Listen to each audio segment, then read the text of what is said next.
Make us holy in the midst of all that's going on in the world around us, in the midst of all the sin and the wickedness. He can still do that. He can still make us holy. This morning, I would like to talk about the Christmas story, and I want to look at the beginning of it. And I want to look at Luke chapter number 2. And we're just going to be looking at the first 5 verses. Has there ever been times where you wonder, is God actually doing anything? Does he care? Is anything happening? Is he still at work? Well, I know that in the time of Israel, as we see in the New Testament, that there were a lot of people wondering, what's happening? Is God still doing anything? Is he still working? Or has he left? Luke chapter number 2, verses 1 through 5 say, "In those days a decree went out from Caesar Augustus that all the world should be registered or taxed. And this was the first registration when Cyrenius was governor of Syria, and all went to be registered, each to his own town. And Joseph also went up from Galilee, from the town of Nazareth to Judea, to the city of David, which is called Bethlehem, because he was of the house and lineage of David, to be registered with Mary, his betrothed, who was with child." So, looking at this text, we see a couple of things. Taxes. I don't know about you, but that doesn't sound very exciting to me. We see a couple of interesting names, but it just kind of seems a little boring. What's the point? But this is kind of like wrapping paper on a present. You have to unwrap and get through the paper before you can see the present. We consider all of these things, the fact, to begin with, that in those days, or as another translation will read, as it came to pass, all of these things had happened, and some important details and events begin to unfold. At the very beginning, we see that a decree went out. Caesar Augustus, he made a decree. This is the man at the very top, the very most important person, the emperor, the supreme political leader. He was so important that he decided he wanted to make sure everybody knew he was important. So instead of just being Caesar, which means emperor, he wanted to be Caesar Augustus, which means superior to the rest of humanity.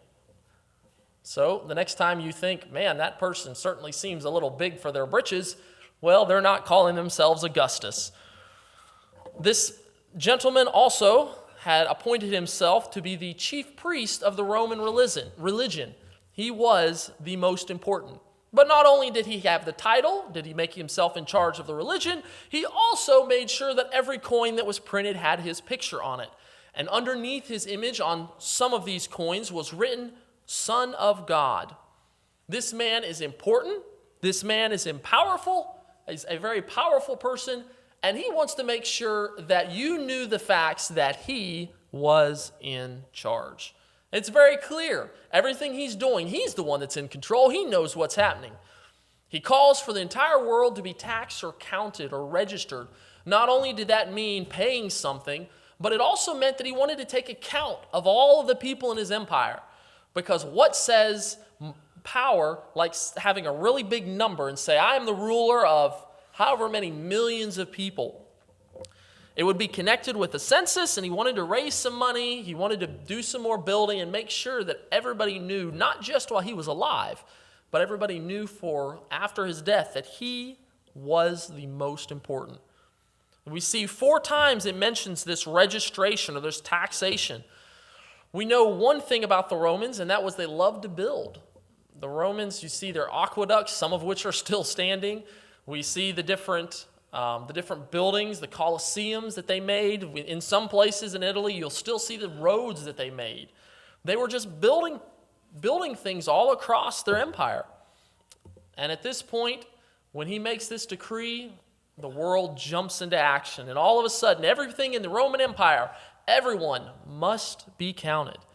Now, as we see, he's made this decree. He's called for the world to be taxed. This really isn't, for most people, I'm sure, good news. You know the story, but try to imagine as if you've never heard it before. You're told by somebody you don't like, by somebody that conquered your country, yes, you have to go and pay taxes, but you can't pay them in the town where you're at right now. You've got to go back to your hometown. You've got to go back to where your family is from. Do you think that sounds exciting? No. You've got the money you've got to pay out, and then you've got the inconvenience of traveling. It's not like today where you hop in a car and you can go drive halfway across the country or drive several days and go anywhere you want. This was a big journey. And all of this because they were under Rome's control. It didn't affect just the world, but the individuals. We think about Joseph and Mary, they are 70 miles at least from their hometown. That's a lot harder than just hopping in a car and driving for an hour and a half or 2 hours or 3 hours if there's a wreck and bad traffic. It's a whole lot harder. I mean, I think about myself, and I went and we drove from here to Alabama to Virginia, and that was 15 hours. And I'm still have a little bit of a backache after all of that because it was just so long sitting in a car and all of the work and the focus and the concentration. But this was so much harder. They have a long trip, takes approximately 6 days. Oh, and don't forget, Mary's pregnant. Why is this all happening? Because this big, important person wanted everybody to know that he was the most important. He wanted to have more money. He wanted to build more. They have no option. Caesar Augustus made a decree, and that's what happened. You'll also notice as you look at these first 5 verses, not a single time in there does it mention God. Does it say anything about God making the decree to be taxed? No. Does it say anything about God helping Joseph as he went up to Galilee? No. It doesn't say his name anywhere. But I would propose to you that God is working even when we don't see him. God is involved very clearly in this passage, even though his name is not mentioned.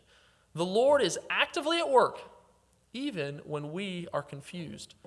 So Caesar Augustus may have made a decree, but God made a promise. The word of the Lord had been declared that the Messiah would be born in Bethlehem. And Micah 5:2 it says, "But you, Bethlehem Ephratah, though you be little among the thousands of Judah, yet out of you will he come forth unto me, that is to be ruler in Israel, whose goings and comings have been from of old, from everlasting."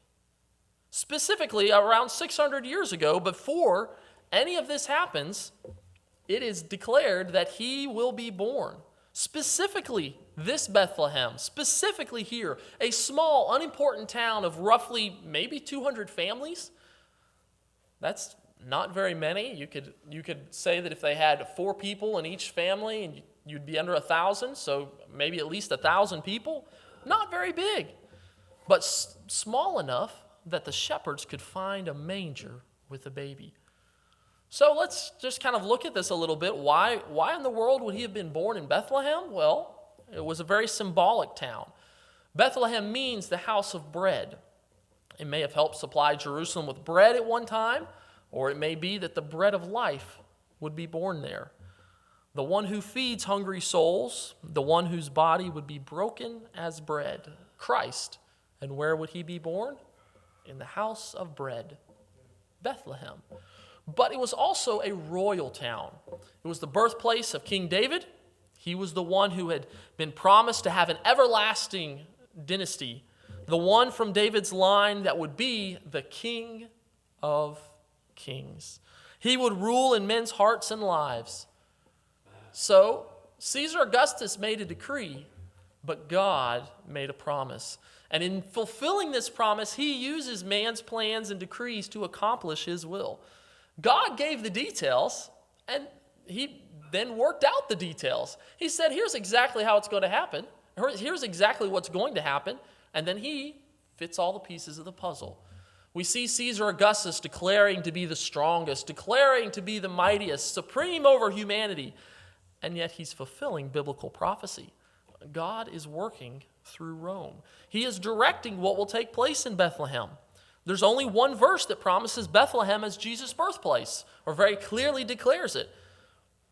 But that's reason enough to move the entire Roman Empire and have everybody shuffle around so that that promise might be fulfilled.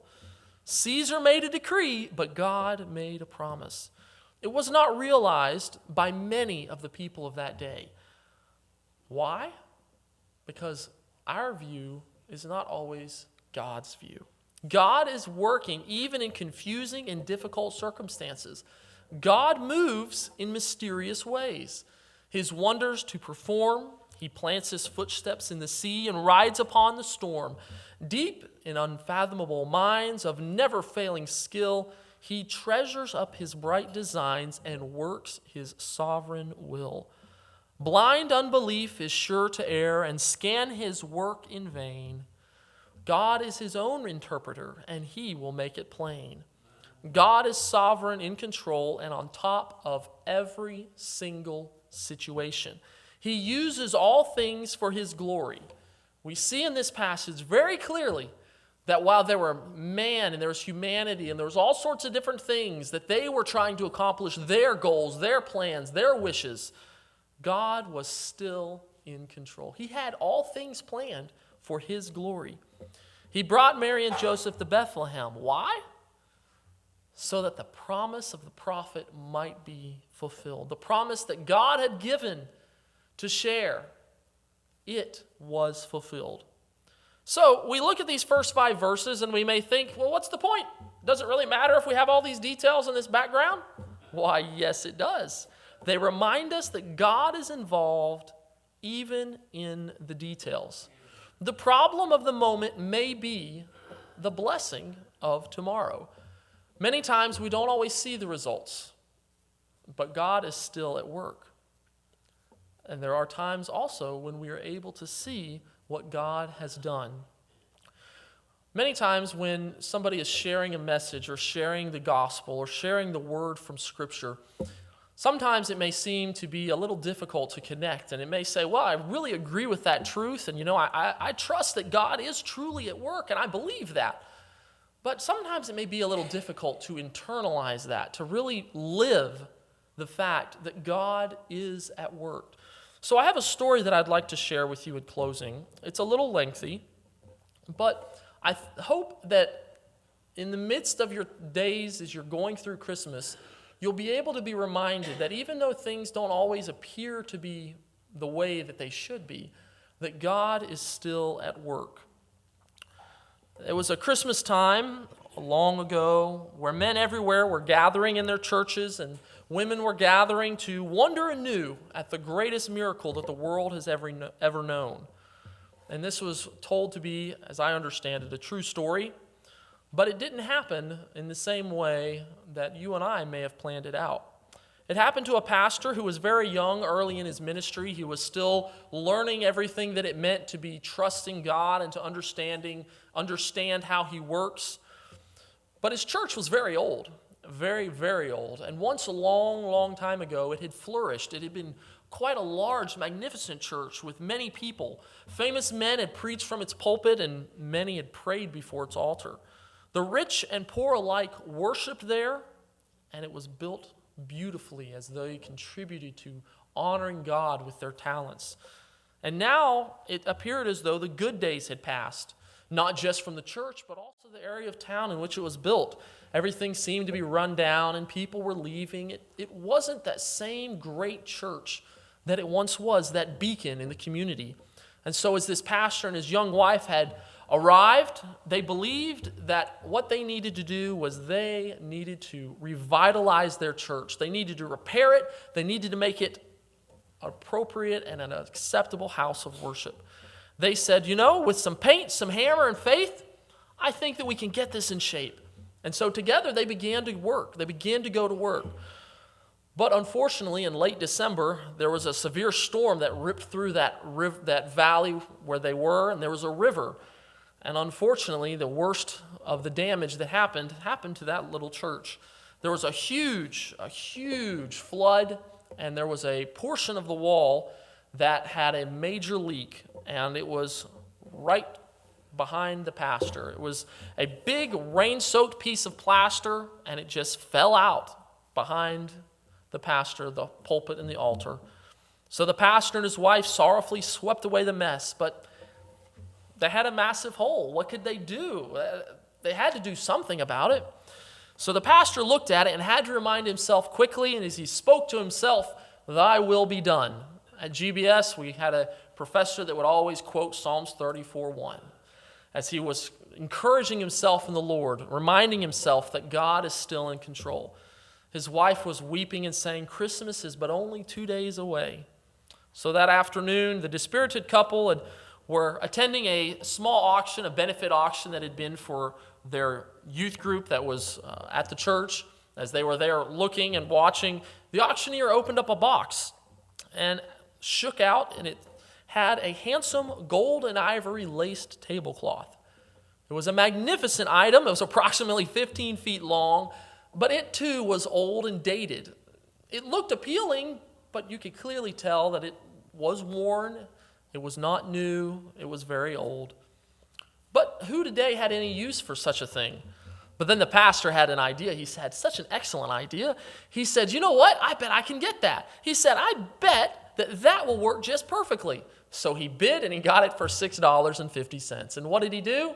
He took it back and he tacked it up. And what do you know? It worked just perfect. It completely hid the hole. And now they had a bit of an extraordinary beauty as the light would shine in through that hole.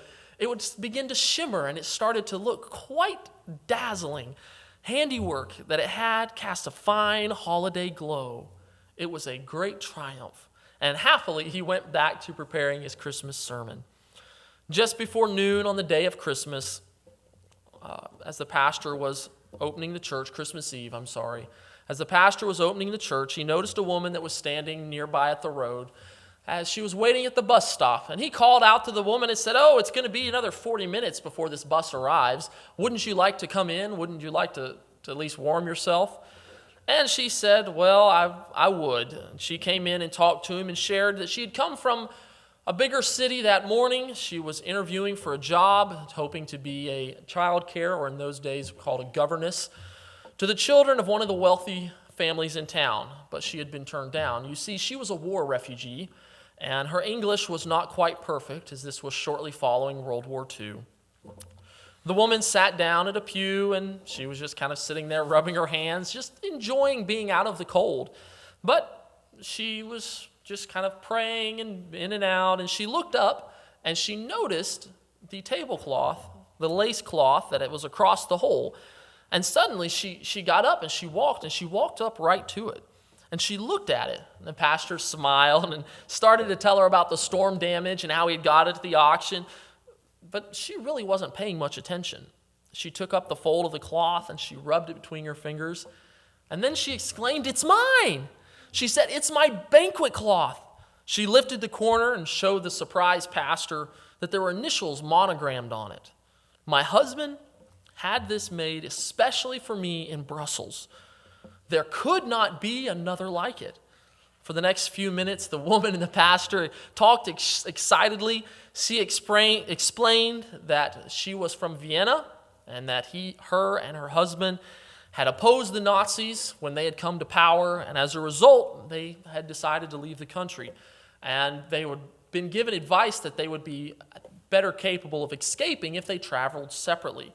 So her husband put her on a train for Switzerland, and then he would join her shortly thereafter, as soon as he could arrange to get everything shipped across the border. And she never saw him again. And later she had heard some stories and tales that he had died in a concentration camp. As she thought to herself and mourned and said, "I've always felt that it was my fault to leave without him. Perhaps all these years of wandering, maybe they've been my consequence, my punishment." The pastor, of course, is trying to comfort her and urged her to take her cloth with her, but she absolutely refused. She would not and could not take that because it was being used for such a wonderful purpose. So, as the church began to fill on Christmas Eve, it was clear that the cloth was going to be a great success. It had been skillfully designed to look its best by candlelight. So the service proceeded, the pastor shared, and as he was greeting the different ones that had come, as he was standing at the door, many people told him that the church really did look beautiful and that it was very reminiscent of the days that had gone by. And then one gentle-faced, middle-aged man who was the local watch repairman. He worked on clocks, not quite a clock maker, but a clock repairman. He was looking quite puzzled. And so he said, it is quite strange in his soft accent. Many years ago, my wife, God rest her, owned such a cloth. In our home in Vienna, my wife put it on the table. Here he smiled, only when the bishop came to dinner. But then the pastor, of course, became very excited, and he told this man about the woman who had been in the church earlier in the day. The startled man clutched the pastor's arm and said, "Can it be? Does she live?" Together, the two got in touch with the family who had interviewed this lady, and then in the pastor's car, they started for that city. And as Christmas Day was starting to rise, or as it was coming past midnight and they were still driving, this man and his wife, who had been separated through so many saddened Christmases, were finally reunited. And to everyone who heard this story, the joyful purpose of the storm that knocked a hole in the wall of the church was now quite clear. Of course, people said it was a miracle, and I believe that accurately it was. But why did I share this story with you? To remind you that God is still at work. We may not always see his hand. We may not always be able to trace exactly what he is doing in the midst of our difficult or trying times. But let me encourage you and let me remind you that God is still at work. In the same way that he was at work in Bethlehem, in Israel, in Judea, in the Roman Empire, he is still at work today. Knowing he is involved gives us assurance. It gives us faith that we can have a bridge over our confusing circumstances. That while we do not know everything that's happening, we do not understand it, when we have done our best, we can trust, knowing that God is still at work. We can trust and rest, leaving the rest in God's hand. If an entire empire, one of the greatest empires, was entirely moved so that one promise might be fulfilled, then we can rest assured that God is still at work. What a great God we serve, that you and I can trust him. That even though we may not be able to see his hidden hand, we can always trust his heart. We can always trust who God is. As you go through this Christmas season, be encouraged, be reminded as you hear the Christmas story of in those days, or as it came to pass, a decree went out. You can remind yourself that God was at work behind that decree. He was still at work. He is still working today. I invite you to stand and let's praise the Lord as we prepare to depart. And let's pray that he will be with us.